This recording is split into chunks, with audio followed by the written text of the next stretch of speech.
I think Don was destined to evolve since the beginning because his unique approach to rap made him stand out as an artist who went far beyond the common mumble rap stereotype of his generation, as he often showcased that his voice and flow were capable of effortlessly blending genres such as rap, rock, and R&B together into a combination of music that created an almost atmospheric experience that was different than anything anybody had created before. In today's video, we're going to be exploring how Don's music has introduced a new sound to rap and how he's helped pioneer that spacey, anthemic, and punchy sound we've been hearing more of recently, alongside some of rap's greatest artists. Very similarly to Gunna, Don Toliver's rise to fame was also supported by another already successful artist, which in his case was Travis Scott. He began to make waves in the hip-hop community after seeing massive success after being featured on Astroworld's Can't Say and proved that he was there to stay and show a different side of hip-hop. Though he began solely with rap, Don began to find his way and create his own distinct sound as he was working on his debut mixtape, Donnie Womack. Don's management team would promote the album, which would lead Travis Scott to discover him and was so interested with his sound that he reached out to Don during the production of Donnie Womack and would later go on to feature him on Can't Say, which I mentioned earlier. How did you guys initially meet? Well, it really, to keep it short, management was really hounding one of his best friends back in the city. We from Houston, so management was really hounding one of his close friends, really like tough, sending him music through Instagram, sending him videos, and after a while he just gave into it, like, man, let me meet, bro, you know what I'm saying? So he pulled up to one of my little underground shows. An already insanely successful album that would prove to be a hit and kickstarted Don's rise to fame. Another part of why Don was so successful in the first place was because his dad also had extensive experience in the music industry, which furthered his ability to learn music and gave him a personal mentor that knew his way around the rap game. And he even stated that he takes inspiration from R&B legends such as Marvin Gaye and Luther Vandross in his music, furthering that smoked out new wave R&B sound that he incorporates into his music.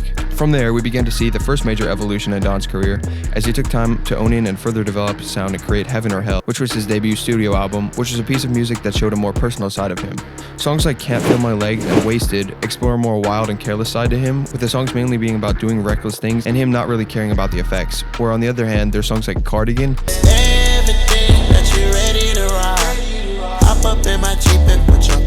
that deal with his love life and dive into that heaven side of the album. Despite being his first, the record saw hit success thanks to his hit single, No Idea, which explored him reflecting on a relationship that he wants to have with a girl that went triple platinum.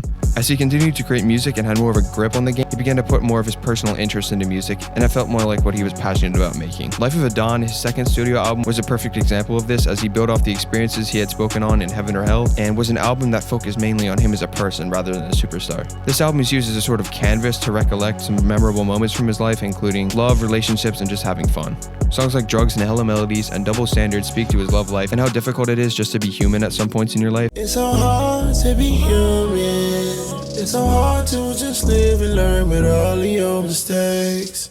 And how much pressure the industry can put on you. And though I've already said that Heaven or Hell was a major point of evolution in Don's career, Life of a Don took his music to a whole nother level in terms of being down to earth and personal. His last two albums, which include Lovesick, another deeply personal album that dives more into his love life, which captures these emotions in a slower, more futuristic R&B focused album, are really where we see Don break out of his shell and become his own artist. Don has said that Lovesick is more of a story that involves an album and a movie, and characters that tell a story about all sides of love in a relationship. All across the album, we see a slower side of Don as he takes a more melodic and soulful approach, while also being a bit experimental with its approach to the tracks. Songs like For Me and Honeymoon You and now we here together. You're the only girl for me.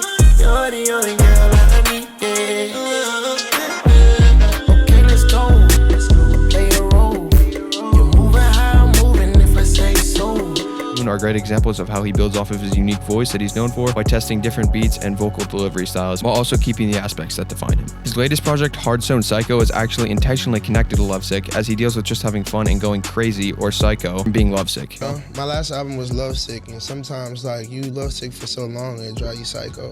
So that was really the whole spin-off into it. That's a good connection right there. Yeah. As the first Don album I've listened to on release, I can say this album is safely one of, if not his best yet, as it really feels like what Don has been working to achieve over the course of his career. The sound he's managed to create sounds so different to other rap while also still retaining what makes him Don in the first place. NPR explains that the album is an album fixated on the textural component of modern rap verse and the push to invent a post-rap vision that functions as an atmosphere first and foremost. And I think that this perfectly explains how the album functions, as right off the bat, the opening track sets a tone for the album.